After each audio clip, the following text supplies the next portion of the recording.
Welcome to the Vigorous Q&A. I'm Coach Steve, here to answer all your bodybuilding related questions. I got a few questions left, so I'm just going to answer them all in this video in a rapid fire fashion. First question is from Ziad Davids 38. In-depth detail of Triptorelin. Well, we're not going to go in depth, but I will give you some details about it. Triptorelin is only used during PCT, so that means instead of using ACG and or ACG and HMG to restart HPTA, use Triptorelin, because Triptorelin stimulates LH and FSH production directly, whereas ACG just stimulates the LH receptor because it's synthetic LH. Yeah, ACG is synthetic LH, stimulating the LH receptor.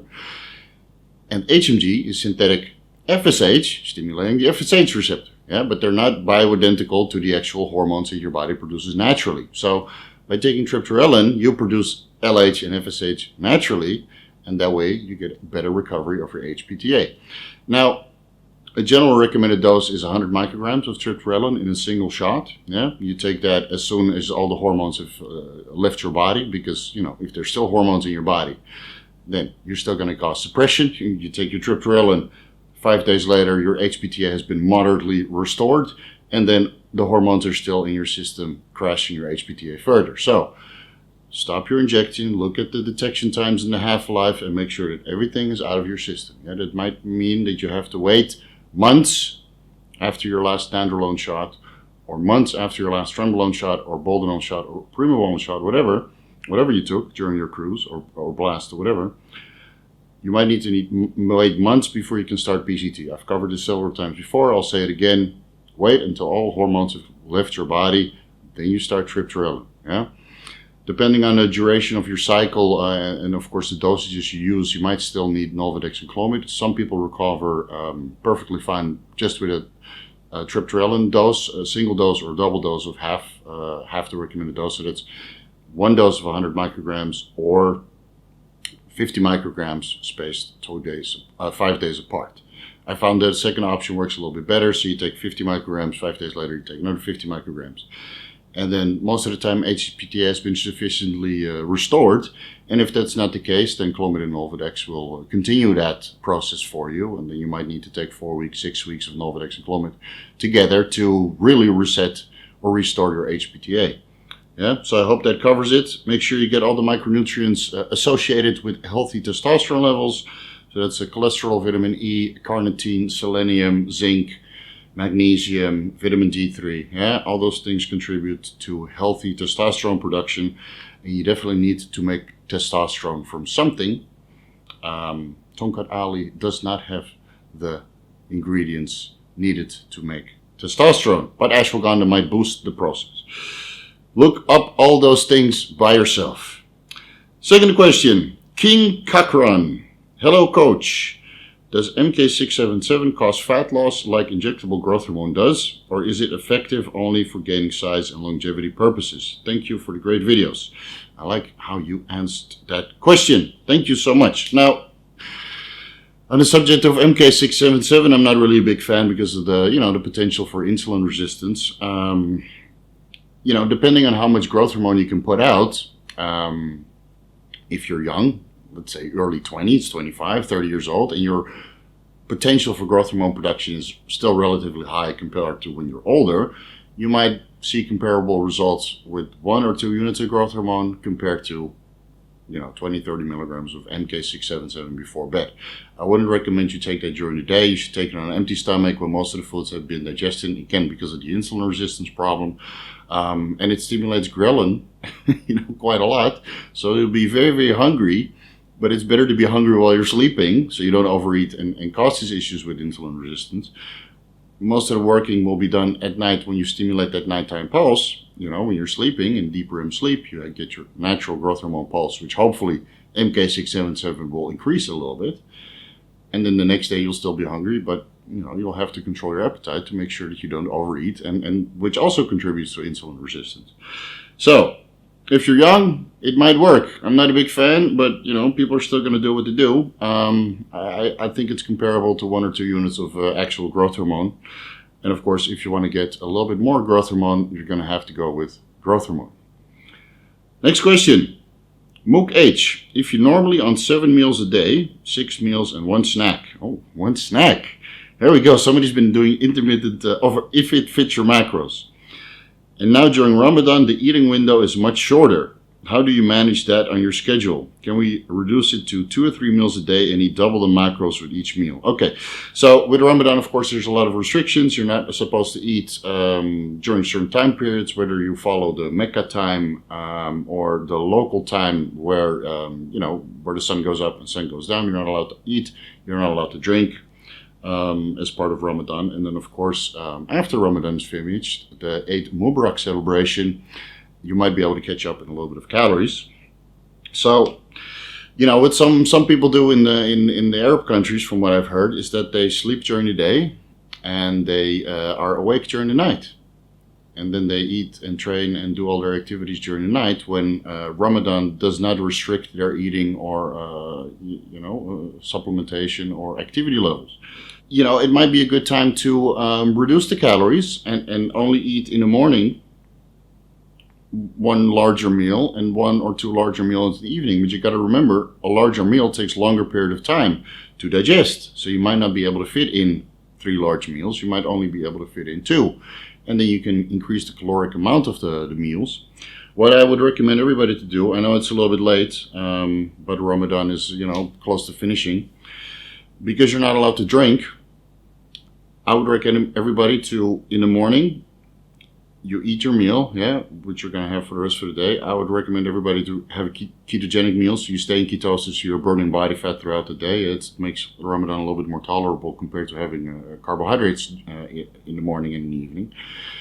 In the morning, you have your ketogenic meals, in the evening, of course. You have a large amount of cucumber, or watermelon. Not watermelon, it's probably too many carbs, but some people can get away with it on the ketogenic diet. You have a large amount of watermelon, and consider something like a creatine or glycerol supplement. That will hydrate you, because since you're not allowed to drink, you're basically dehydrating throughout the day. So by eating maybe a kilo of cucumber, it's a lot, but a kilo of cucumber might give you like 800 to 900 milliliters of water, and then you have another 10 grams of creatine and or 3 to 5 grams of glycerol, which will hold a decent amount of water in your intestinal tract. And yes, you'll feel a little bit bloated, but as that slows down the digestion and the absorption of water, you'll stay hydrated throughout the day. And especially now that Ramadan is in the hottest period of the year, I think staying hydrated throughout the day is very important. So give that a try. Make the most of it this period, because of course it has more purposes than just staying on your diet and staying on touch with your bodybuilding. So don't worry about it too much. If you lose a little bit of body fat, a little bit of size, you can always gain that back during after Ramadan. And I think your insulin sensitivity will be pretty good to start a nice bulk. Don't eat too much during Eid Mubarak. Okay. Next question. Sam Wyman, 250 milligrams of test enanthate or SUST 250 for the first cycle. Either it doesn't matter. Both are pharmaceutically grade, available as pharmaceutical grade gear. So either or, it doesn't matter. Inject at least twice a week to keep your serum estrogen levels in range. Of course, when you start any hormones, make sure you do your blood work before you start anything to check your natural testosterone levels, your natural estrogen levels, your HHBG levels, your LH, your FSH, and perhaps your prolactin levels. Might as well do the whole freaking blood work while you're at it. And then you have a baseline before you get started, because at one point you're going to come off, and then when you come off, you do your PCT, with or without triptorelin. You do your PCT, you do your blood work. Now, hopefully this blood work, especially your hormone levels, compared to the blood work that you did before your first cycle. I'm all for a first cycle of 250 milligrams per week. That's what I did. I made great results. I gained 6-7 kilos, and then I started cutting, and I ended up 2-3 kilos heavier than my last cut. So, from a cut on a natural to a cut on a moderately enhanced cruise dose, basically, I gained 2 or 3 kilos. So most of that was in a calorie deficit. So I think that's more than enough for most people. Next question. Commanding 218. Should I take a PCT if I take low doses of test, Anadrol, and MPP, or any cycle with low doses? Yeah, so low doses doesn't matter because Anadrol and MPP, nandrolone phenol propionate will still shut you down for a long time. So, like I mentioned before, you stop the Anadrol, you stop the nandrolone, you cruise on testosterone for a while. You might want to reduce your cruise dose from 250 to 200 to 150 so you feel normal, basically. You stop your testosterone, you let all the hormones clean out of your system, 2, 3, 4 weeks. Then you start PCT, and yes, you're definitely going to need it because, unless you're really young. Because, recovery naturally, yes, you can do it, but it might take time. And do you want to feel like shit for 3 or 4 months when you can just PCT and, get your HPTA back in the course of several weeks? Plus, if you do it like this, you let the nandrolone and the Anadrol clear your system while you're on a cruise. You reduce your cruise to a dose where you feel comfortable, as a natural level, basically. Then when you start your PCT and you recovered your HPTA, the dose will be similar. Your natural testosterone production will be similar to the last dose of hormone replacement that you took. And now you don't feel any different. You're still driving at the same speed. Well, you might be reducing speed a little bit while you're doing PCT. Let's see. Next question. Oh, this is going to be a long one. 775 Superhero. I see videos and articles speaking of hyperplasia occurring when high enough IUs of growth hormone and insulin are dosed at the same time. Do you agree with this? Yes, I do. But you still need to train before you dose this. Yeah? Without training, there's no hypertrophy and there's no hyperplasia, no matter how many drugs you take. Yeah? Make sure you train insane first, and then consider taking a little bit of growth hormone and insulin to facilitate the hyperplasia.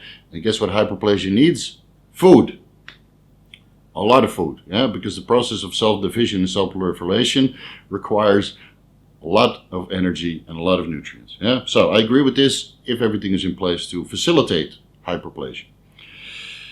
If so, how many IUs would you be dosed at the same time? 2, 4, 6, or more? Depends on your level of development. Also, if a bodybuilder is only using rapid-acting insulin twice a week for leg days, that's good. Could he be using the insulin for several months without any health complications or building up too much tolerance to insulin? You don't build tolerance up to insulin unless you're, have severe insulin resistance, and that is caused by a myriad of problems. I just made a very detailed article about insulin resistance and how to correctly use insulin in the group. So you might be, you might consider reading that. It's only 20 pages. It's only 20 pages. You'll learn a lot. Where were we? Okay, without any health complications or building up of insulin. I've always heard when using longer acting insulin, it's important to cycle off after months of use. Thank you, brother. You are truly appreciated. So are you. Big bicep right back at you. All right. So, in regards to long acting insulin, if you can maintain insulin sensitivity throughout, you can use long acting insulin for as long as you're insulin sensitive. Could be years. I've had several clients who use Lantus at single disc dosages at least a year straight. And they never lost insulin resistance because we carefully adjusted their diet. And of course we use all the things that are known to improve insulin sensitivity, like magnesium, vitamin D3, fish oil, carnitine. All these things contribute to insulin sensitivity.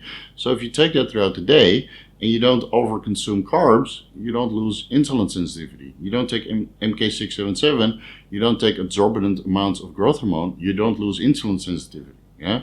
And you definitely don't build up insulin resistance when you don't take exorbitant amount of growth hormone. So the dose of growth hormone really depends on you, your level of development, and how much you can afford. The protocol where you do, your weekly dose of growth hormone, and you combine that and you use that total dose 3 times a week. Not the total dose. So let's say you do 2 units of growth hormone times 7. 2 units of growth hormone per day times 7. You got 14. You split that into 3, so let's say 5 units per time. A little bit more generous. You got to keep the gains going. I understand. on your weaker body parts, quads, maybe back, and then quads again, 5 units post-workout, and then you use insulin to cover the carbohydrates of that meal. You don't have to take 1 unit of insulin per 10 grams of carbs. That can be as low as 1 unit of insulin per 20 grams of carbs, given you're not a diabetic. Yeah? You don't need to take insulin to cover everything, because your pancreas will produce a decent amount of insulin to cover the carbohydrates already. If you take a fast-acting carbohydrate, or a low, medium to high glycemic index carb, you take growth hormone and insulin at the same time, most of the carbs, the growth hormone and insulin, are going to be active over 4 hours. Then whatever carbohydrate is not digested in those 4 hours, your growth hormone is not preventing any insulin. Yeah, insulin's already metabolized. The bulk of the carbohydrates have been digested, and whatever is still available in your system, your pancreas will take care of it through natural insulin production. Yeah, I hope that sends you on the way. Again, I got a protocol for that too. It has long-acting insulin and fast-acting insulin with high dosages of growth hormone at every other day intervals. Details in the Facebook group. Layla Sekic. When there is no monthly cycle for a long period of time, doctors often give birth control pills as a cure. Okay, so it's probably due to competition. In your opinion, is this just a camouflage of problems if no cause is found? Also, do you think the problem of polycystic ovaries can be solved through adequate nutrition and training? I'm not very familiar with polycystic ovary disease or problems. I do remember one of my ex-girlfriends had that problem, and she was prescribed a single tablet which contained progesterone at a pretty high dose, and that solved it. So, but that's just anecdotal evidence, and it happened one time, and then she never got it back again. I have no idea what she's doing right now. She's an ex-girlfriend for a reason. All right, back to the first question. Yeah, if your period hasn't been regular, especially if you have been competing and then use some sort of performance enhancers, taking birth control to start your period might be a good idea, because now you keep your hormone balance stable, your estrogen and your progesterone. There was another compound that they used in some of the birth control pills. I'm not really sure. I know that it's either estrogen and progesterone, or estrogen and another one, which might be metabolite of progesterone. I'm not really sure. I'm not an expert on this case.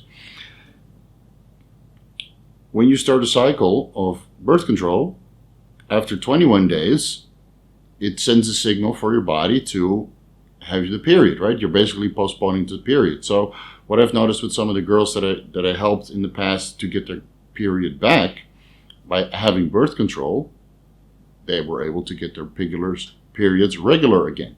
Again, this also means that they're not doing any exorbitant amount of cardio. They make sure they get all their nutrients in. Yes, birth control makes you really, really hungry, so expect to gain a little bit of body weight and have these, uncontrollable cravings. And gaining a little bit of body fat, especially when you're a competitor and you've been competing for a long time at lower levels of body fat, making you lose your period at one point as a protection mechanism. Getting a little bit of body fat and making sure you get enough iron in your diet, by eating some beef, some, iron-rich foods, you have enough nutrients available to actually produce a period, because you lose a lot of iron and, of course, other nutrients through the blood of your period. So calorie surplus, birth control pills, and adequate micronutrients, that might reset your period, and then just give it some time. And if it doesn't happen, you might need to get with a doctor and get some medical advice, because it's a little bit beyond my expertise. Next question. Old man at uni. Pretty new to the channel, mate, so apologies in advance if you answered it. Seen a few bodybuilders throwing Primo into the cruise. I know it's a mild compound, but would this be something you would recommend? Yes! Primo, in any case, if you can find legit, real, and affordable Primo, is beneficial in any circumstances. Whether that's a low dose of 100 milligrams of test and 100 milligrams of Primo, maybe 150 test, 150 Primo, 200 test, 200 Primo. Yeah, 1-to-1 ratio seems to work the best for myself, most clients, most people that I know that use Primo. 1-to-1 ratio, even at a lower dosage, with a disclaimer, you need to be at single-digit body fat levels. Yeah, so I'm about 10% now. 250 test. If I were to go on Primo in the future, I'll probably reduce the test from 250 to 200 and add 200 milligrams of Primo on top, which gives about the same level of anabolism. Because of course Primo is not as strong as an anabolic as a testosterone or an Anadrol or especially a Trembolone. So you need to run it in a little bit higher dosages. So if you're looking for the same amount of anabolic effect, reduce your test a little bit, add Primo on top until a 1-to-1 ratio. I could probably get away with 150 tests and 150 Primo. But you know, when the gyms open up, I do want to increase the intensity again. So hopefully when I'm lean enough, I'll add in a little bit of Primo, and I could recommend that. It's a great compound. Again, if it's real and if you can afford it, because real Primo is generally not very affordable. Next question, Domenico. Hey coach, is there a way to improve the taste buds? Since a few weeks I noticed that my sense of taste has descended. I'm not sick nor have any allergies either. Any ideas? So right after that I sent him a message. You might have corona because that's one of the side effects that you get, or that is known to occur with corona: loss of sense, loss of taste, and loss of smell. I'm not sure what happened to Domenico afterwards. I hope he's okay. If it's not related to corona, improve the taste buds. You can do that by restricting sugars, because you know you see that in Thailand, for example. They make dishes with sugar, another type of sugar, salt, and chili. And the salt is usually normal salt, and then MSG, and then chili. So you got, and pepper, and it's every dish at different, levels. In order for you to, like when you come here the first time, you taste those dishes, you're like, man, it's so good, because it's all those flavors are carefully adjusted, and they really know how to put it together. But if you have stayed here for a while, and you eat those dishes after time, because they got so much sugar, as an additive for a little bit of chicken or beef or whatever you're getting, it doesn't taste. The intensity is gone. And now when you go back to a plain old oatmeal with whey protein, you don't taste it. So for anybody else that doesn't have corona, hopefully, try reducing your sugar intake. I know right now I'm fasting, so when I fast, of course, you're not eating any food. And then as soon as I start eating again, the taste is amazing. It's intense because I haven't eaten anything. The taste buds hasn't been stimulated with anything. And so you increase the sensitivity by excluding food or excluding certain sweetness or maybe even salt or spices. So reduce the sugary stuff, reduce the spicy stuff, and that way you should, increase food sensitivity on your taste buds a little bit more. Hopefully that makes everything taste better. Of course, then you don't want to overeat on the tasty food, because then you lose taste bud sensitivity again. Next question. Isolated Beast 619. It's commonly said that using Finasteride with Deca can reverse the benefits and in fact cause more damage to hairline and prostate. Is a test-only cycle with Finasteride the best option for some sensitivity to DHE-induced side effects? Thank you. It could be. I don't see a reason why you would run an Nandrolone-only cycle with Finasteride, because yes, it converts a little bit into dihydronandrolone, same as boldenone converts to dihydroboldenone. Even Dianimo is subject to the 5-alpha reductase, I think. So, basically all the compounds that aren't DHT, I think, they're subject to the 5-alpha reductase enzyme.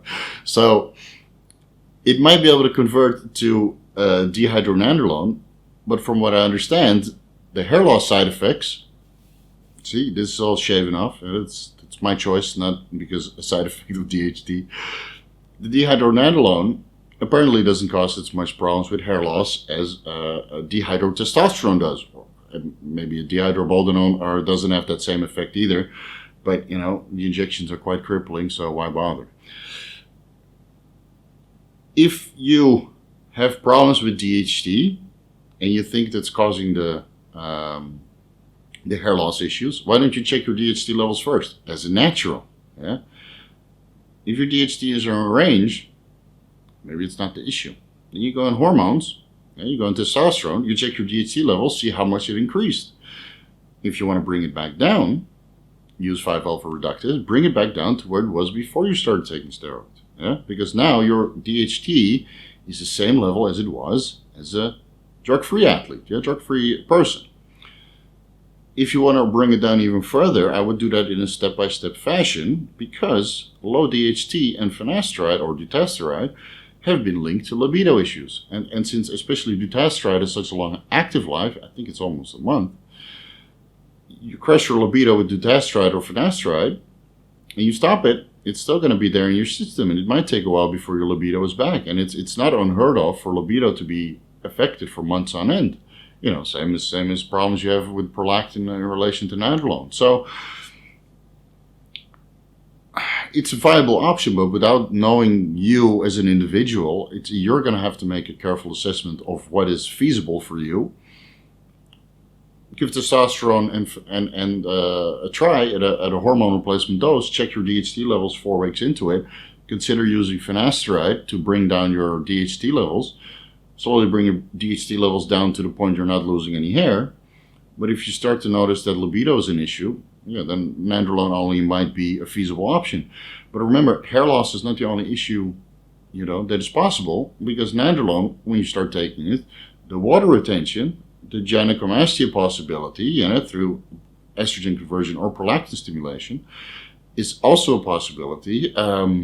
You'll be stronger, you get a little bit of joint protective effects, but taking testosterone out, you're taking the main male hormone out of your body.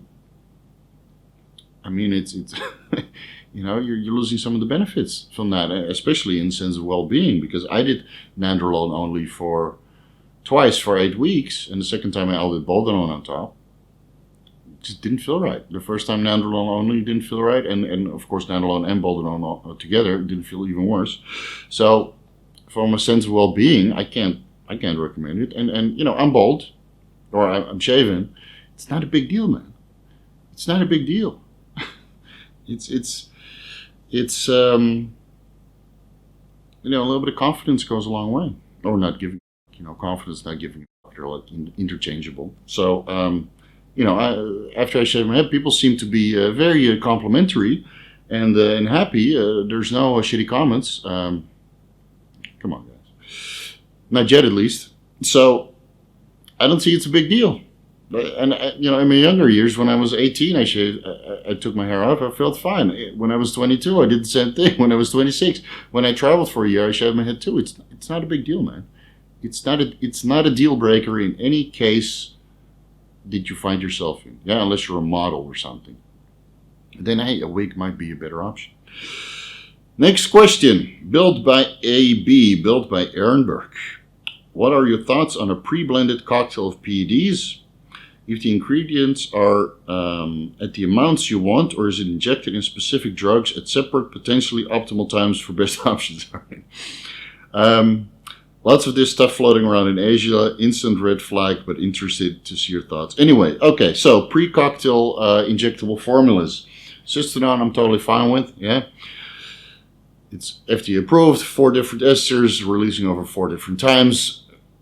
They say you can do a single injection every week. That's why they tapered, or that's why they dosed certain esters at certain dosages. But I found that twice a week is still beneficial. Now, for pre-workout formulation, a Debo, Anadrol, methyltren, and tren base combination, which, it's gonna, or suspension or whatever, or maybe five pre-mixed in one. Yeah, you're gonna have a good workout, I'm pretty sure. But the solvents used, especially if it's oil-based, they're incredibly toxic. Glycol, Migliol 817, I think. Some of the more refined oils, the synthetic ones, your C-reactive protein will be 10, 20, I've seen it up to 50. Yeah, on a high sensitivity C-reactive protein test, just by injectable Anadrol. 50. That's 10 times out of the reference range. Imagine if your cholesterol was 10 times out of the reference range. Yeah, you go from 200 to 2,000. How would you feel? You see your blood work. My cholesterol is 2,000. Total cholesterol 2,000. You're gonna feel sick, and I already know. So when your C-reactive protein, it shouldn't even go over 1. Yeah, 1 milligram per liter. When your C-reactive protein is over 1, you're having systemic inflammation. Now, the severity of the systemic inflammation depends on the amount of high C-reactive protein that's in your system. So when it's 50 milligrams per milliliter, you're pretty inflamed. Yeah, everywhere. The joints, the kidneys, the liver, the arteries, the intestinal tract, your eyes they're probably bulging. You know, it's you're not going to feel good. And that's the problem with all these pre-mixed pre-workout suspensions, basically, Anadrol, Anavar, Dianabol, Trembolone, Methyltran, check drops, whatever. Most of them use synthetic carrier oils, which are harmful and toxic to the body. So if you want to use something pre-workout, consider a testosterone suspension. Yeah, use a little bit of Arimidex to prevent conversion, because taking 100 milligrams or 50 milligrams of testosterone suspension is going to convert like that. And that's not what you want. I mean, you might get a little bit of anabolism from the estrogen. Okay, I'll be honest about that. But, you're going to get a decent amount of conversion. And it's a lot of hormones at the same time. Whereas when you take an oral, like an Anadrol, an Anavar, or Dianabol pre-workout, it slowly releases, so you don't have that punch, which of course is going to reduce the intensity of your workout. But it's going to have less stress in your body as well. It has to pass through the liver, and it gets metabolized. So you have a little bit more liver stress, whereas the testosterone suspension doesn't have any of that. And of course, it's water-based. So that will be a more suitable option. But the post-injection pain is legendary.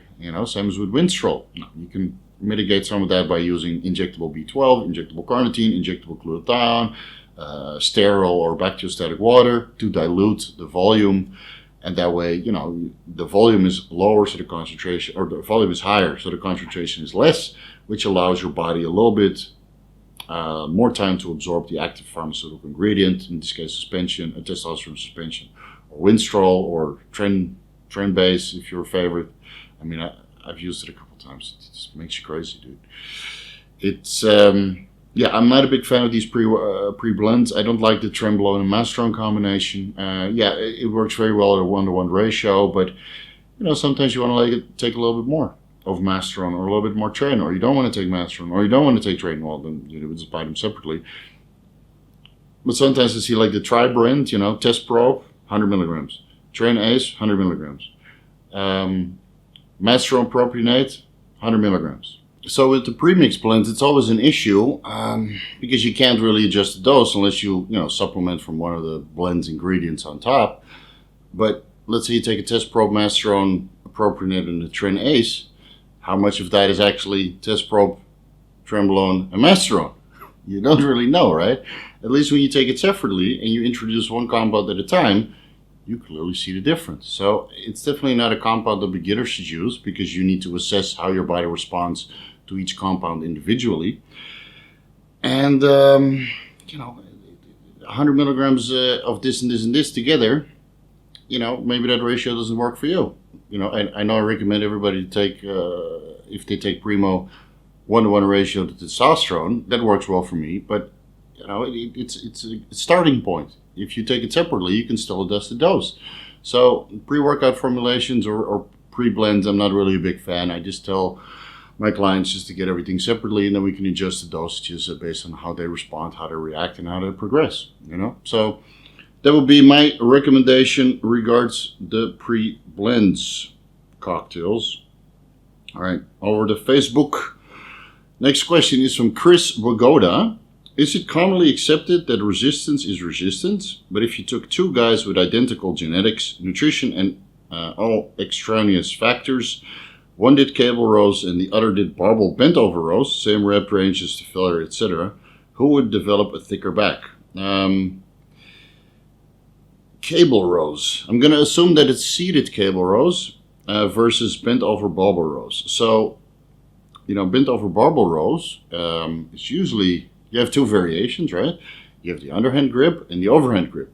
And with seated cable rows, you have the close grip and the wide grip. Yeah, you don't really do underhand. Some people like to do it. Usually they sit, you do underhand, but you sit on a dumbbell, so you're a little bit more elevated.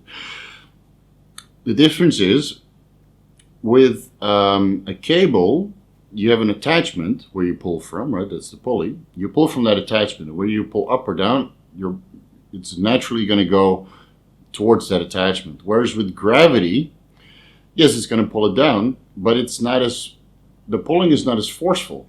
I know it doesn't really make sense, but you'll notice that with gravity, you have a little bit more dynamic range of motion. Of course, with a barbell row, you can go up as high as the bar can hold, and the cable, it usually only goes up to 150 kilos, if you're lucky. 300 pounds or something like that. I haven't seen a cable station that goes over 300 pounds in the rows. And then, a big beast would put another plate on top if the cable can hold it.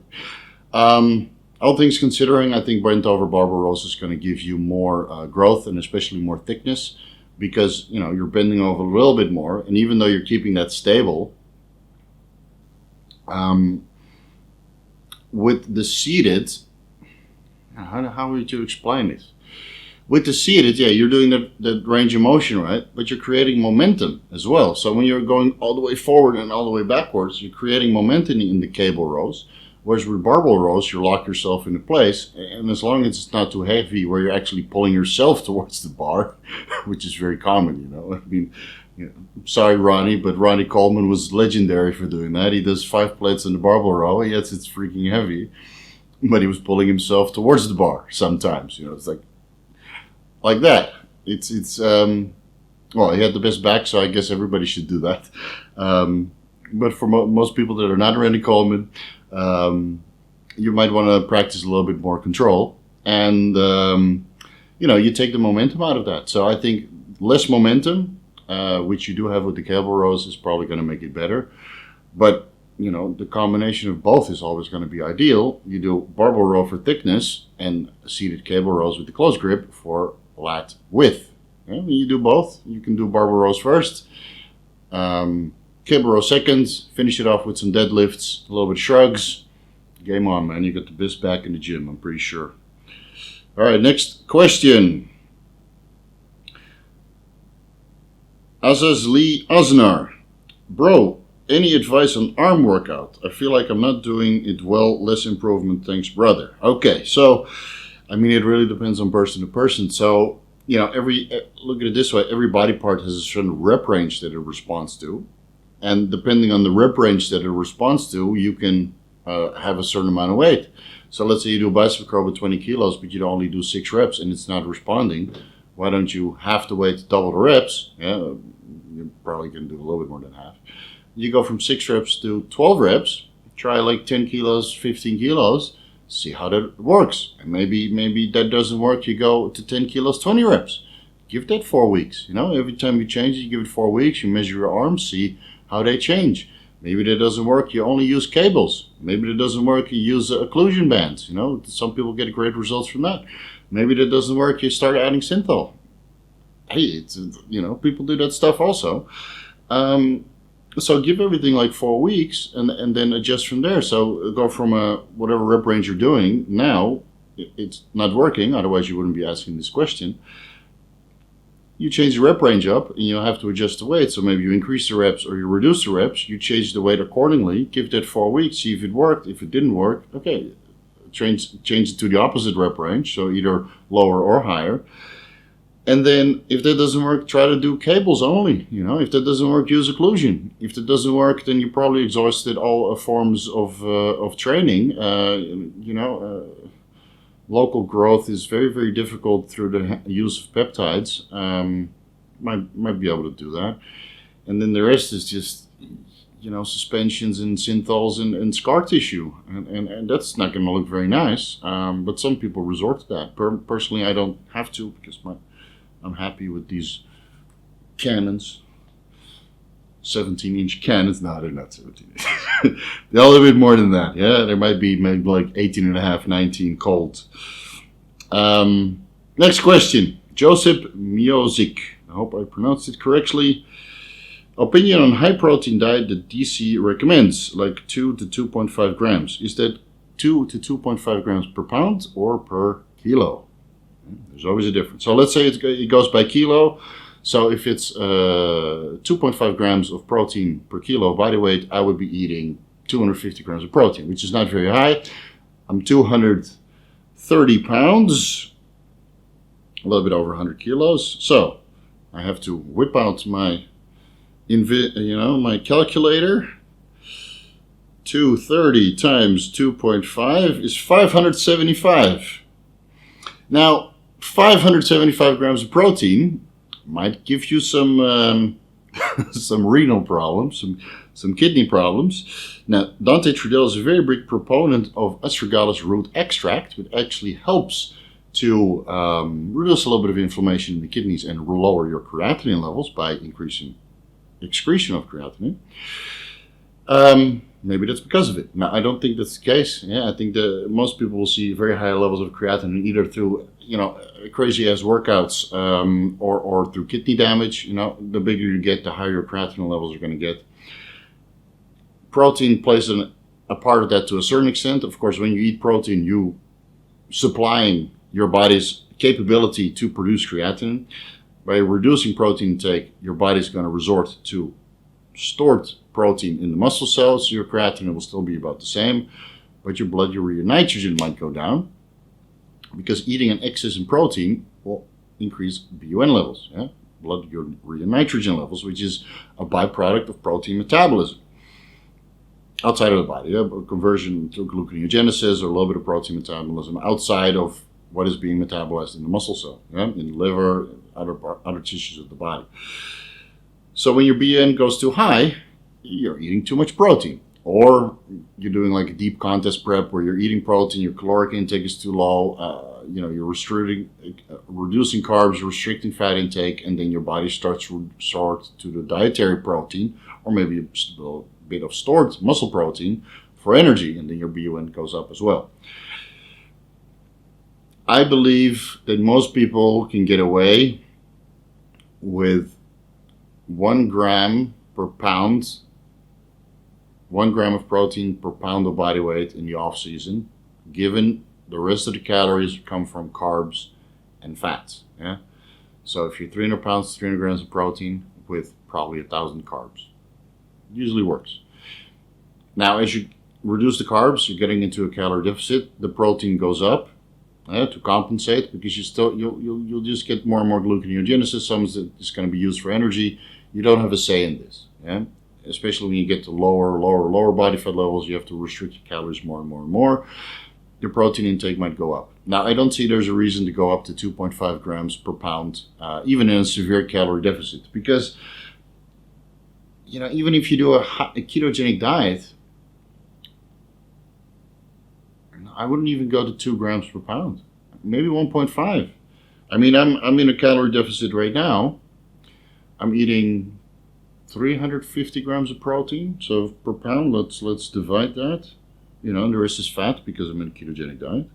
So 350 divided by 230 is 1.5. 1.5 grams of protein per 1 pound of body weight in a calorie deficit. I think that's more than enough.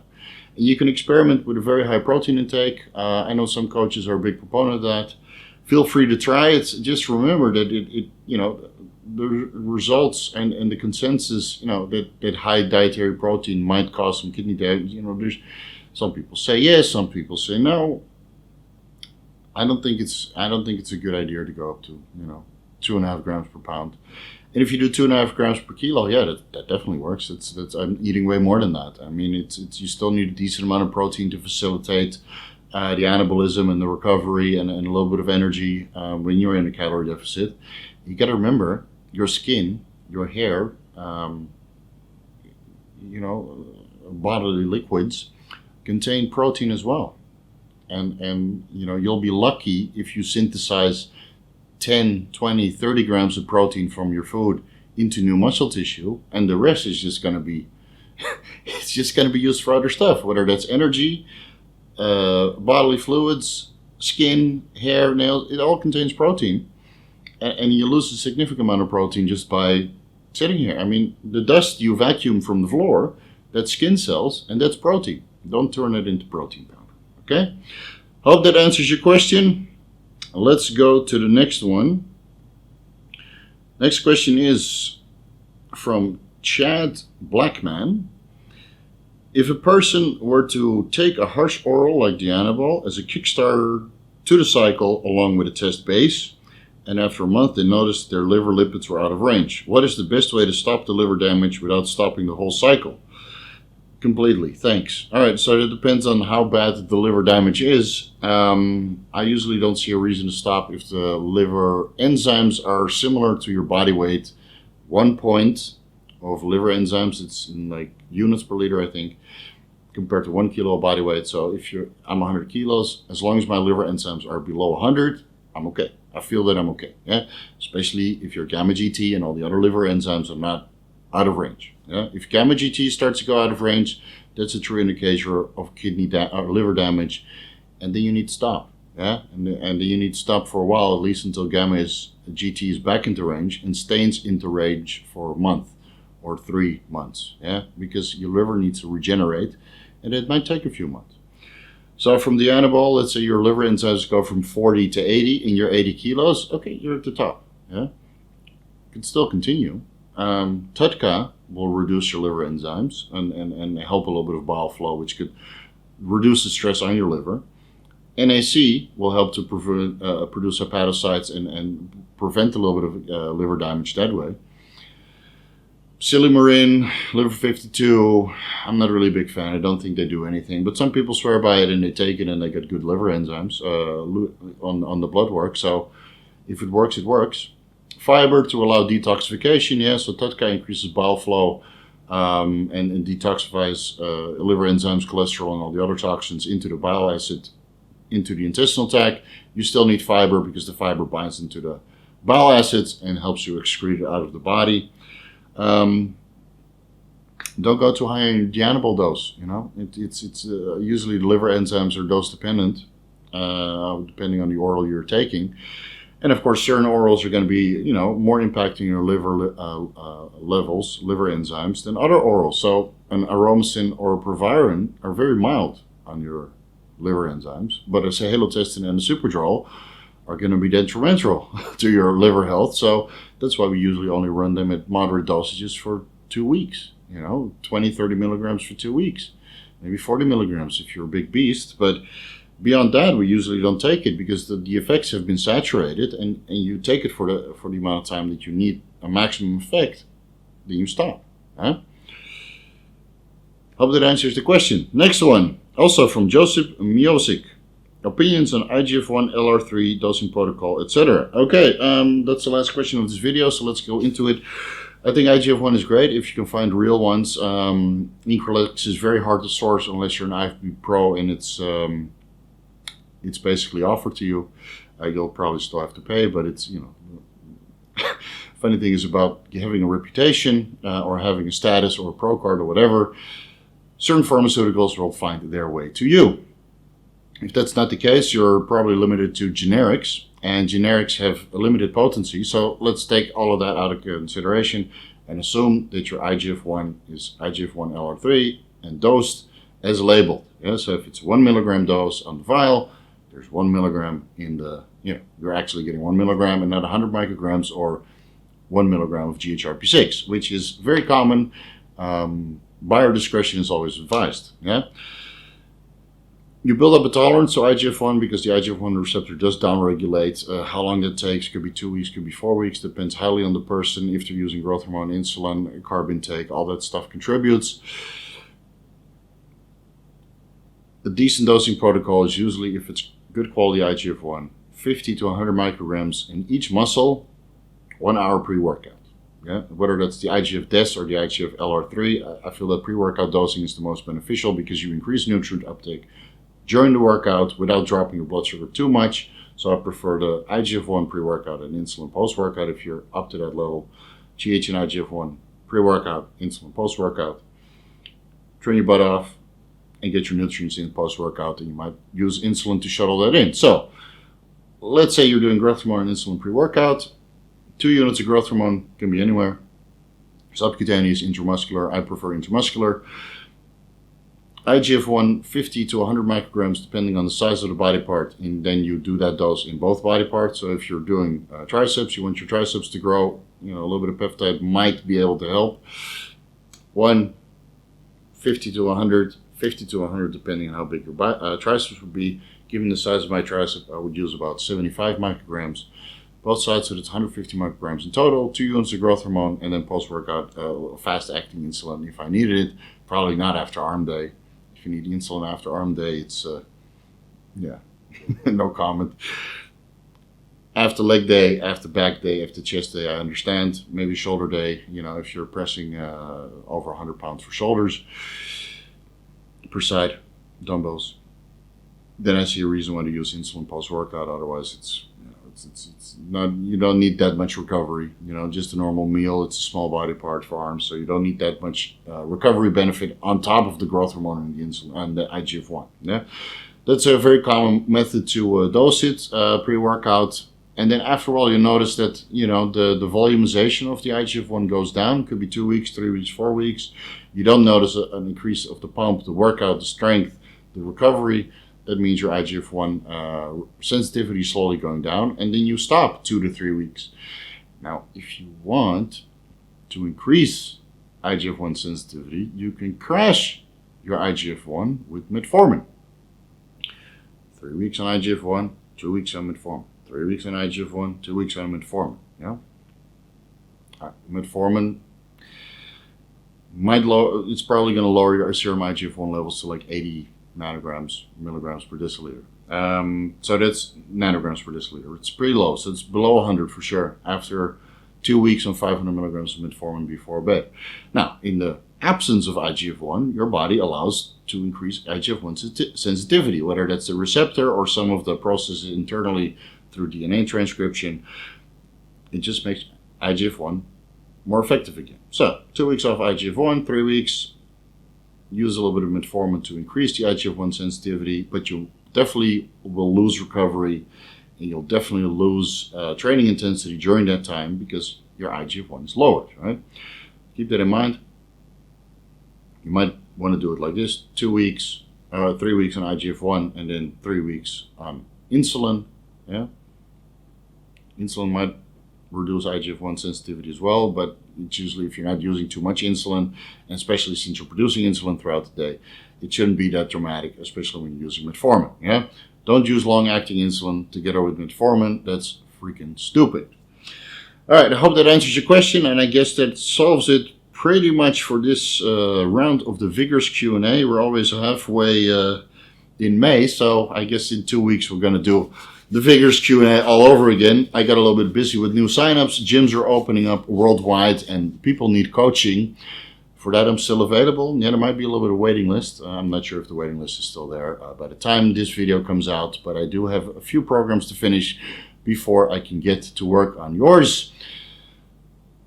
For those of you that have questions and would like to ask them frequently, I'm going to start a new service. It's called PPQ, Pay Per Question. Yeah. You want a little bit of privacy, you want a little bit of discretion, you want to ask me personally, you only have one question per subject, $10.50. Yeah, it's very simple. I'll put the details below in the description field.